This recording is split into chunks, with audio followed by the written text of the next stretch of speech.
Hey everybody, Coach Toolshed here, and in today's video, I'm going to be bringing you my review for Final Fantasy VII Remake. And as with all reviews here on Coach Toolshed Gaming, you can rest assured that I've taken the time to fully beat the game before posting my review. In the case of Final Fantasy VII Remake, I've actually gotten the Platinum Trophy for the game, and even gone a bit beyond that and done 100% of everything on the in-game checklist, including maxing out all of the weapons, beating the game on hard, done everything you can do, collected all the manuscripts. So everything you can do in this game, I have done it, and I'm ready to bring you my review. Now, right off the bat, I should let you know this is going to be a different style review from what I normally do here on the channel. It's going to be a bit more critique focused, and I have a few different things that I want to get into a bit of a deeper dive on because I think that this situation warrants it when it comes to this particular game. Many different people are going to be coming into this game experience, including people that have known this game and the story for over 20 years, and then you're going to have a different group of people who have never played the game before, maybe even never played a single Final Fantasy game before. So there's a lot of different aspects to cover when it comes to this particular game, and so it's going to be a little bit different. There's going to be undoubtedly some spoilers for certain people, so if you want to kind of look away from the screen so you might not be spoiled on certain areas or bosses, that's totally fine. I was not exactly judicious when I did this. This is going to be a review with some spoilers, and as I said, a bit more of a critique focused this time around, a little bit different for me, so we'll see how it goes. Anyway, let's just get into the review, and before we get fully started, the first thing I can tell you, if you are a potential customer and you are not aware, I know most people would be, but if you are not aware, you need to know that if you're going to pick this game up and you think that it is a full remake of the original game from the 90s, it is not. It is only focused on the Midgar section of the game, and you would be forgiven for not knowing that since it wasn't exactly demonstrated properly on the box art. Yes, there is some mention of it in the description of the game, about 4 paragraphs in, but it's not really well mentioned, and that's going to be something I'm going to discuss later on in the video as well, because I think it all ties together into the total package and the way that I feel about the game as we go forward. Now, the reason why I'm going to be bringing you a different style review here is because I actually beat the game several weeks ago. We're now about 2 months out since launch, and I beat the game, got the platinum within the first week and a half. So I've had a lot of time to sit and think about the game, and my feelings about it have been bit conflicted the entire time, and as time has gone on, the conversation around the game has gotten into a bit of a battleground between certain different groups arguing about what is the purpose of a remake, whether or not this game is an actual remake, and I've chipped in here and there with a couple of comments on some different videos here on YouTube as well, getting into the conversation, because there's a lot to get into when discussing this game, including what was talked about while the game was being marketed and what the game actually ended up being. Now, it's easy to paint people who are criticizing some of the newer content and saying that they're just viewing the older game and the older content through rose-tinted glasses.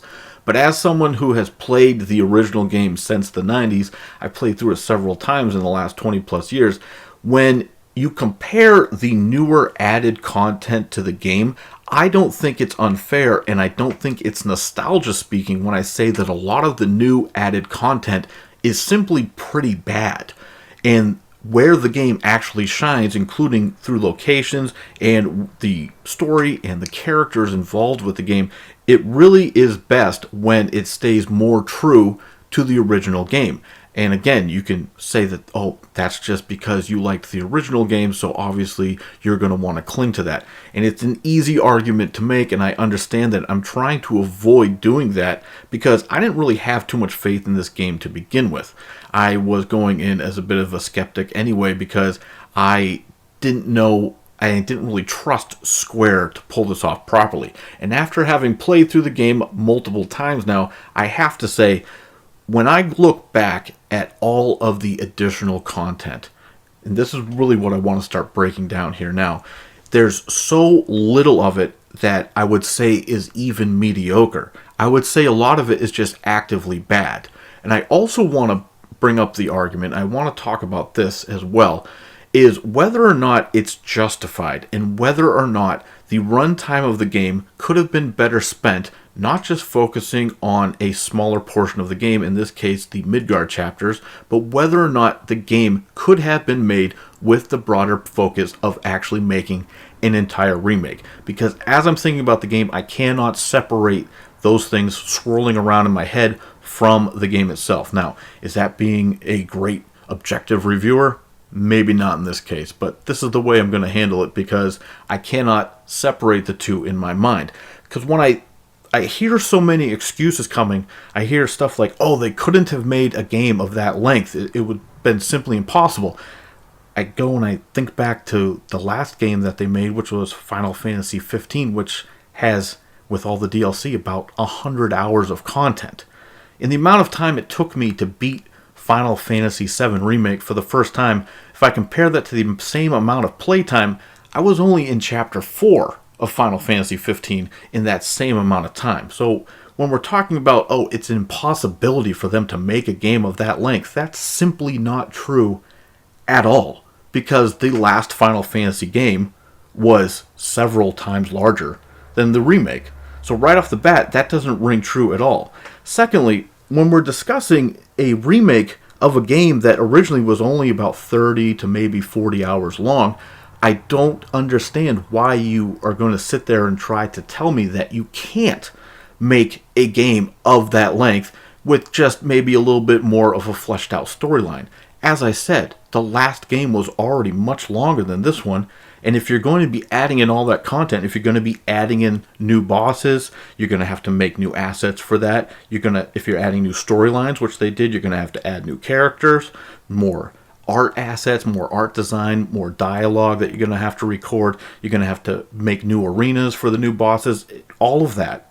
So if you're going to be doing all that anyway, why not put that effort into keeping it more true to the original, which, in my opinion, the content, the source content from the original game is far stronger than anything that they added to the game. The story of the main characters is far more interesting than anything that we got added in the way of side characters. I mean, you're going to tell me that Chocobo Sam really added much to the experience, just an out-of-place Texan and somehow ended up in Midgar? Or Johnny, the classic JRPG trope character who's just overly excited and running around. That is one of the worst string-along chains of side missions that I've seen in a game in a long time, by the way. Or are you going to tell me that Leslie was somehow a good character, a completely flat character arc, and then right at the end of his storyline, I'm a real character, I have a backstory. It was horribly implemented in another bad character. Or what about Chadley, the overeager research assistant? Another classic, really tropey character that is in many games. I mean, do we need Chadley? Do we need Chadley? Did we need the Ghost Kids or the entire Ghost Kids chapter? Or the skeleton carriage fight that you had to do afterwards? I mean, really, none of that stuff needed to be in the game. And if you're telling me that that time could have been better spent maybe working on a bit of the next part of the game instead, I'm really going to have a real problem with you trying to tell me that those characters that they added were somehow more interesting. What about Roach, the motorcycle maniac who pops in for one chapter and then, just sort of fades away and probably never heard from again? That's the other thing. All of these characters that they introduced aren't going to be part of the story moving forward unless they just sort of jam them in there. These aren't characters you're going to be along for the ride. You're not going to see Marlene, the wise old sage woman, later on in the game. She's theoretically just going to be staying in Midgar. You're not going to run into her later on. So what is the purpose of even introducing all these characters aside from just padding out the content? And yes, that's a term that's been thrown around.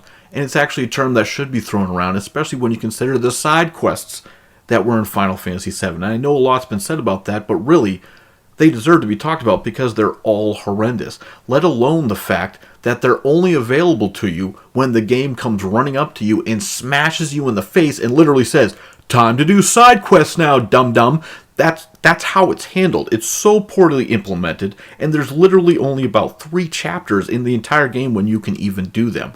You can walk by an area where there's a side quest to do, and you can't go and do it until the game comes up to you and says, "Now is the time, you can go do that now." It's very poorly designed, it's very poorly implemented, and then when you actually look at what you're doing in these quests, I know a lot of people have made fun of the quest where you have to go and collect the cats across the town. And yes, that is an example of a terrible quest, but it doesn't end there. It doesn't end there by a long shot. You have the quest where you have to chase around the kids with swords, or the quest where you have to break a bunch of boxes, or the quest where you have to run around to all of the chocobo signs on the map. Or, I mean, it just goes on and on. There's only about 24 in the entire game, and they're all just kind of bad. Now, there's a couple of decent boss fights that they added at the end of some of those side quests, but the quests themselves, the writing is horrendous. There is really no point to it, and I know a lot of people will just write it off and say, well, that's just JRPG content for you, but that's not really an excuse. There's JRPGs that don't necessarily make you do all of that terrible side content as well. Final Fantasy VII is definitely padded out. That is not even taking into account all of the various loading screen masking that goes on in the game. But that's sort of a minor quibble. But that goes on in this game to a far higher degree. If you don't know what I'm talking about, like squeezing through narrow cracks and stuff like that you see in a lot of games, that's generally used to load the next game screen or the next area into the game. In Final Fantasy VII Remake, it's done far more egregiously than any game I've ever played in my entire life, and I would be hard-pressed, and I think anyone would be hard-pressed to find a game that does it quite as much. Also, if you boil it down, the game itself, despite the runtime, doesn't really have that much actual gameplay to it. Most of the time you're going to be spent is in dialogue. Again, that's not abnormal for this type of game, but if you skip through the cutscenes, which I ended up doing as I was playing through some of the chapters 3 or 4 times to collect some of the manuscripts on hard mode later on in the game, I was skipping through the cutscenes and I realized that chapters that took about an hour to an hour and a half as I was playing through the game normally, when you skip all the cutscenes and you skip through all the dialogue, some of the chapters literally only have about 15 minutes of actual gameplay. There's several times throughout the game where if you are skipping cutscenes, you are just running forward for 10 seconds, then you watch a cutscene. Then you run forward for another 10 to 20 seconds, and then you watch another cutscene. Then you run forward again, and you squeeze through a little crevasse while the game reloads, and then you have a little side conversation while the game loads again, and then you watch another cutscene, and it happens a lot. The game doesn't seem to be able to give you any information in a smooth, transitory way. It sort of just kind of dumps it all on you in exposition dumps, which not actually unlike the original, I will say that. That is, but in the last 20 some odd years, we've made certain advances to the way games are presented, and it would have been nice if they maybe had a little bit of brevity to some of these cutscenes, because a lot of them were just redundant information or stuff that we already knew, stuff that was just kind of pointless to even point out, or just some random giggling. Kind of pointless. And again, it just pads out the time.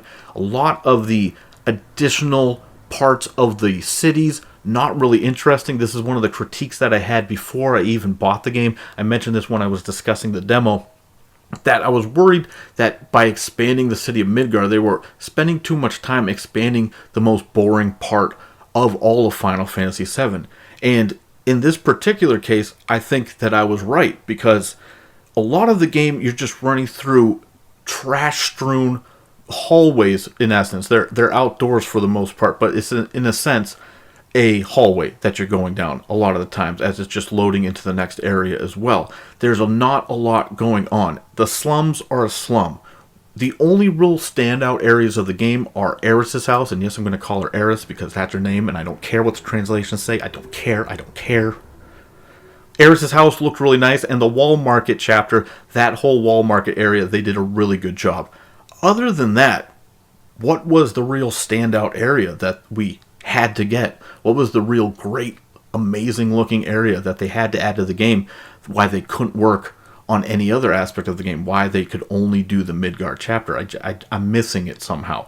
Where are the other new areas that they added that really just blew you away? I don't see it. I didn't see it at all. And I haven't seen anyone point out. They just say, oh, I loved how they expanded the world. Well, where did they expand? They really didn't. All they actually did was pad out the time you were playing the game. If you strip this game down to just the main story, let's take a look at what they did with the demo. Okay, the demo was just less than an hour of the actual game, but it was relatively true to form from what it was in the original, and it was great.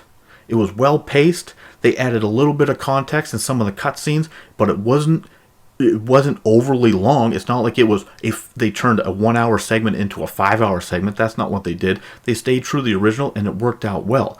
All of this additional stuff, these additional characters, and these really bad side quests, I can't think of anything that was added by any of these characters. The bosses were less interesting than what was in the original. I mean, I can't see anything. And I haven't seen anyone pointing it out either. They're just trying to say, oh, well, they fleshed out the world. I loved it. What did you love about it? I don't see anything that is worth saying that it was more worthy to be in this remake than what was actually from the source material in the original.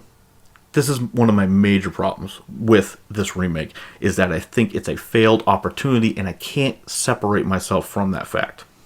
And you might say, Coach, but everyone loved the combat. Okay, well, let's get into the combat. Combat can be very good, and it can also be entirely broken, depending on what the particular fight is.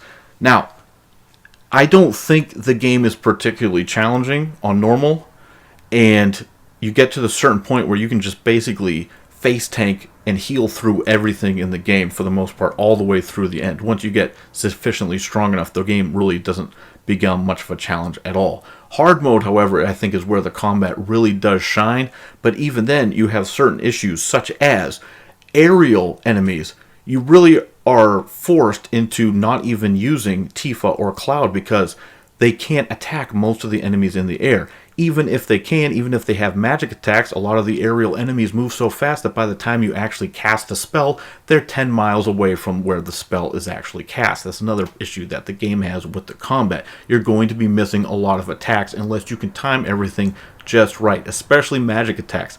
Magic against the enemy is, by and large, very useless unless it's an enemy that doesn't move that much. If it's a fast-moving enemy, your attacks just aren't going to be hitting him. You're going to be having to rely on melee attacks and the Barrett's gun and Eris's magical staff. That's what you're going to be relying on for most of the game. Now, the parts of the game where you got to switch through combat, some of the boss fights where you have to quickly charge up the meters for each of your character, and you really have to pay attention. Like I said, this really comes into more of effect on hard mode, and I think that it was a lot better because you actually had to learn to use the skills that the game gave you. Now, one of the problems in hard mode is you're kind of pigeonholed into using certain types of materia to boost your stats. You don't really have as much flexibility. That is a problem. So really, the balancing of the game is an issue. Even on hard mode, though, as long as you're fully prepared, the combat is not super difficult, as long as you are properly equipped. Some of the fights can be tough, absolutely, but nothing is unbeatable, except there are certain bosses in the game that are real difficulty spikes, such as Hell House later on. But overall, I do think it says something that one of my favorite parts of the game, in my mind, is still very much a mixed bag. That is sort of an issue. Another issue is the main storyline. The changes that they've made to the game, including the Ghosts of Fate, or whatever you want to call them, the sort of over-the-top, ham-fisted, silly way that the developers tried to let you know that they're going to be changing the story. Instead of just actually changing the story, they had to try to justify why they're changing the story. And this is one of the aspects of the game I want to discuss, because this ties in directly to one of the ongoing battles that's happening. And really, just a ridiculous point that I keep seeing brought up is people are trying to change what the term remake actually is supposed to mean when it comes to gaming. Now, when we're talking about movies and stuff, there's a lot of different things that can go into it, but usually speaking, when we're talking about a video game remake, we're talking about something that stays true to the original, something that's not going to branch too far off. Looking at stuff like Shadow of the Colossus or the Crash Team Racing or the Crash Bandicoot remakes, stuff like that, where you're more or less remaking the game, but you're taking it and you're doing it from the ground up with a new engine, new art assets, new everything. You're just remaking the game properly. Different than a remaster. A remaster is basically you're just up-resing the old game or changing some of the audio, cleaning some of that stuff up. It's different from a remaster. I would say in the case of Final Fantasy VII Remake, you're really looking at more of a reboot because you're taking existing characters and you're starting to change them. You're starting to change where the story goes. And that, to me, signals much more of a reboot. Now, in this first part, in the Midgar chapter of this remake, the original party characters actually don't change all that much, but you can see for sure that the developers are trying to let you know that, yeah, they're going to be making major changes as time goes on. And if what we've seen in this game here is any indication, I'm not sure I want to see what they're going to do if they're going to be making broad sweeping changes. Because if they're going to be adding in subpar content like the Ghost Kids, then I'm not sure I'm going to be all that jazzed to play it. I would much rather have played through and seen the world map a bit in this game at the very least. And again, you can try to make the argument that they wouldn't have been able to make the game on the same scope.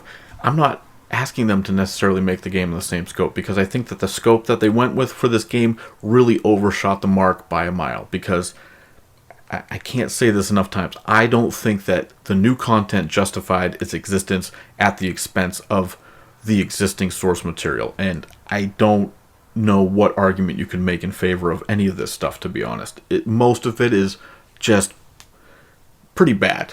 Some of it you could say might be mediocre. Most of it's pretty bad. And the real kicker is, in order to fully upgrade all your weapons, you actually have to do all of these side quests on hard mode again, if you want to actually max everything out, because most of the weapon leveling up in hard mode is tied to getting manuscripts for beating bosses for the different side quests. It's really...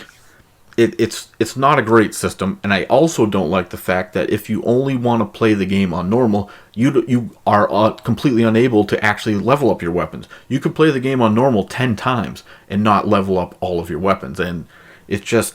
I don't like game design like that, where they lock so much content between, forcing you to play the game twice, especially in a game that is a JRPG. Now, while this is a much shorter JRPG than your typical one, it still is, a few dozen hours long, and expecting people to just play the game through twice just as a default setting to get everything, pretty obnoxious as far as I'm concerned when it comes to JRPGs. I don't see too many of them that do that. I know some of them might, but this is... I wasn't too pleased with that either. Would have been nice to let everyone have all of the content regardless of what difficulty they want to play on. If you want to reward people with a couple extra items here or there, I can get that, I guess, on hard mode. But there's a lot of stuff that is locked behind the hard mode content, including additional bosses and new items. And like I said, the ability to even fully level up your weapons. It's all locked behind hard mode, which doesn't unlock until you beat the game through the first time.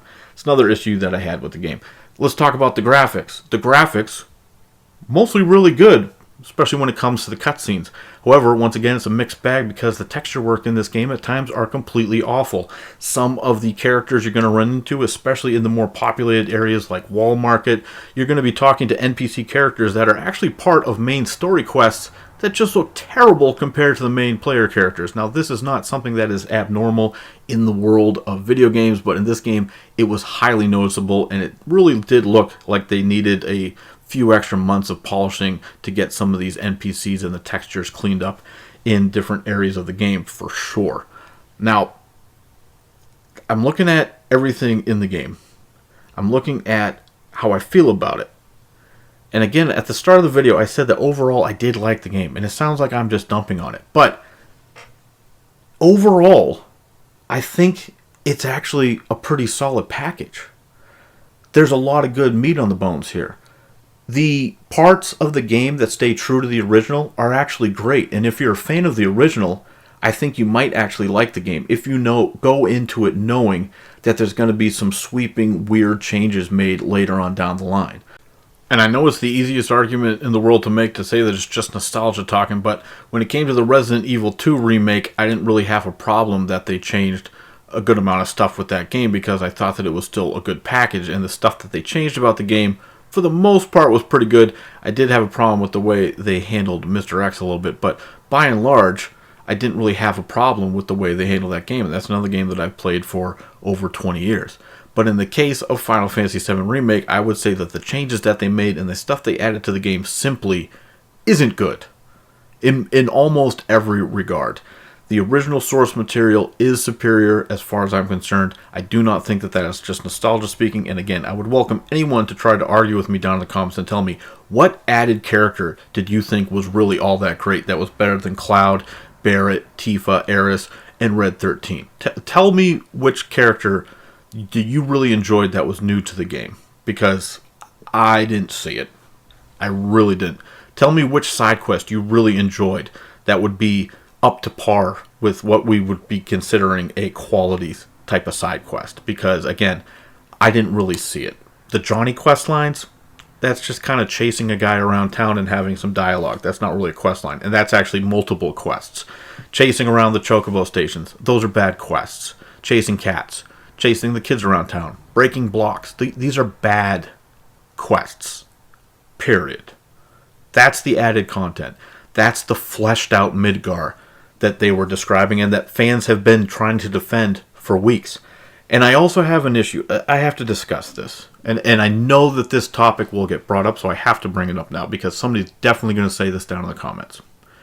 The notion that the word remake is totally acceptable because they remade the story, it totally flies in the face of what an actual game remake is. And the storyline, it's another example of a developer trying to change what a word means for their own benefit. We saw it most recently actually with Ubisoft last week, where they tried to change what the word subscription means. And now they did backtrack on it, but when it comes to Final Fantasy VII Remake, I see a lot of people making it's the weirdest argument, and people have latched onto it, where anytime this conversation gets brought up about the game, you're going to have a flood of people saying, well, it's really just a reimagining, bruh, it's just a reimagining. And that's not really what a remake is supposed to be. And absolutely, if you're only going to make the game a part of the game, only Midgar, you have to do a better job of letting people know than having that buried deep down in the description. Well, it says it's a reimagining of the Midgar chapter. Yeah, it does. Way down in the description. And no, not everyone follows gaming news closely enough. You're going to have a lot of casual fans. You're going to have a lot of people maybe in their late 30s or early 40s who played the game back when they were a kid. They might have a console sitting at home collecting dust, and they might say, oh, I want to pick that game up and play it, and not knowing full well what it actually is.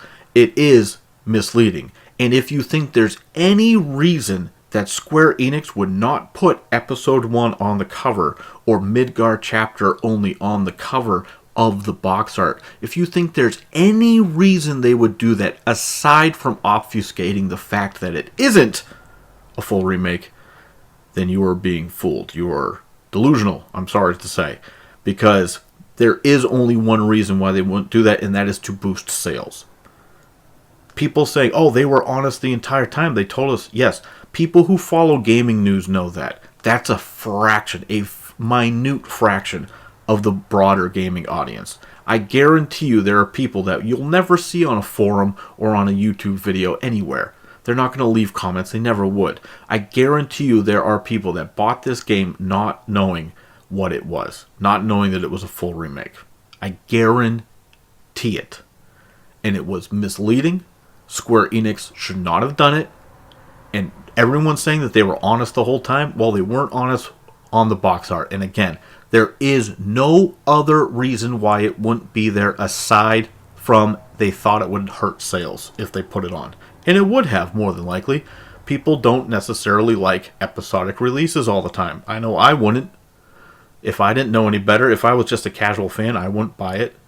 It would make sense. That's the reason why. And you and I both know it. Everyone knows it. Everyone recognizes that. So don't try to defend it. And I'm sorry that this review has turned into more of a observation and a critique of the conversation around the game, but like I said, I cannot separate myself from the conversation around it because I think that it has gotten totally out of control. And the arguments being made for the faults of this game are comedically bad. And again, not supported by in any way by anyone just saying, well, they fleshed out the world. Oh, well, they were honest the whole time. Well, we knew this for years. I keep seeing the same arguments, and I think they're all very flimsy. very weak arguments, and that's why I decided to turn this review into the video that you have just watched.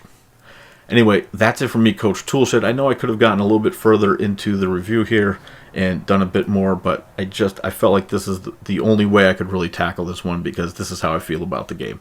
Overall, I did like it.